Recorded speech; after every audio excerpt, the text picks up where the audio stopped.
Hi friends, സീതമ്മയുടെ കൃഷിയിലേക്ക് സ്വാഗതം. ഇതെൻ്റെ ചെണ്ടുമല്ലി കൃഷിയാണ് കേട്ടോ.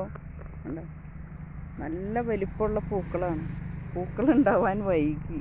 കണ്ടോ, നമ്മൾ കറക്റ്റ് ടൈമിനൊക്കെ നട്ടതാണ്, പക്ഷെ പൂവ് ഉണ്ടാവാൻ വൈകി. ഇനിയും വിരിയണം. കണ്ട, ഒരു 25 ദിവസമെങ്കിലൊക്കെ വേണം ഒരു പൂവ് വിരിഞ്ഞ് കഴിയാൻ. നല്ല വലിപ്പമുള്ള സൈസ് പൂവാണ്. കണ്ടോ, നല്ല വലിപ്പം എന്ന് വെച്ചാൽ നല്ല വലിപ്പമുള്ള പൂവാണ്.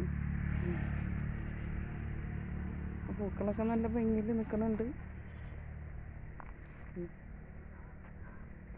കൂടുതലും മഞ്ഞപ്പൂക്കളാണ്, നിറയെ പൂക്കളുണ്ട്. ഓറഞ്ച് പൂക്കളും നട്ടതാണ് കേട്ടോ. ഓറഞ്ച് പൂക്കൾ അധികം പിടിച്ചില്ല. ഈ മഞ്ഞ പൂക്കളാണ് കൂടുതലും പിടിച്ചേക്കണത്.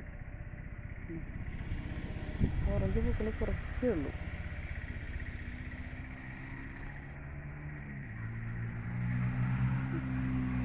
ചെണ്ടുമല്ലി കൃഷി ഈ പ്രാവശ്യം കണ്ടമാനം നട്ടില്ല എന്ന് വെച്ചാൽ എപ്പോഴും നഷ്ടം വരില്ല. എന്നുവെച്ചാൽ ഓണത്തിൻ്റെ ടൈമിൽ നമുക്ക് പൂവ് അങ്ങോട്ട് ഇണങ്ങി കിട്ടണില്ല.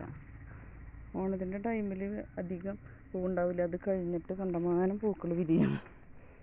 അപ്പോൾ അത് കാരണം അധികം നട്ടില്ല. പക്ഷെ നട്ടയുമൊക്കെ നിറയെ പൂക്കളുണ്ടായിട്ടുണ്ട്. പൂ വിരിഞ്ഞ് വരുന്നുണ്ട്. എന്താ, പൂ വിരിഞ്ഞും വരുന്നുണ്ട്. നിറയെ പൂക്കളായി തുടങ്ങിയിട്ടുണ്ട്.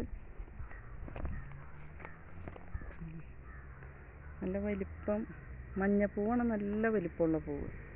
ഓറഞ്ച് പൂവിന് അധികം വലിപ്പമില്ലെങ്കിലും നല്ല ഭംഗിയിൽ കുറ്റിച്ചെടി പോലെ നിറയെ കാവടി പോലെ നിൽക്കണുണ്ട്. നല്ല ഭംഗിയിൽ.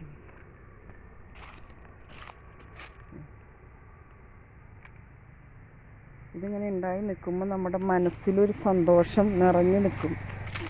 എന്തെങ്കിലും പ്രയാസങ്ങളും ബുദ്ധിമുട്ടുകളും മനസ്സിനൊക്കെ ഉണ്ടെങ്കിൽ നമ്മളൊരു ചെടി നടാം, പച്ചക്കറിയൊക്കെ നടാം. നട്ട് അതിൻ്റെ പൂക്കളും കായ്കളൊക്കെ ഉണ്ടാകുമ്പോൾ നമ്മുടെ മനസ്സിനൊരു ഉല്ലാസം വരും. മാനസികമായിട്ടുള്ള വിഷമതകളൊക്കെ മാറി ഒരു സന്തോഷം നിറയും. അങ്ങനെയാണ് ഞാൻ ഈ കൃഷിയിലേക്ക് വന്നത്. അപ്പോൾ എൻ്റെ ഈ ചെണ്ടുമല്ലി കൃഷി, പച്ചക്കറി, പയർ എല്ലാം ഉണ്ട് എനിക്ക്. അപ്പോൾ ഈ ചെണ്ടുമല്ലിയുടെയാണ് ഞാനിപ്പോൾ ഇടുന്നത്. അപ്പോൾ ഈ വീഡിയോ ഇഷ്ടപ്പെട്ട എല്ലാവരും ലൈക്ക് ചെയ്യുക, സബ്സ്ക്രൈബ് ചെയ്യുക, സപ്പോർട്ട് ചെയ്യുക. അടിപൊളി പൂക്കളാണ്. Okay, by.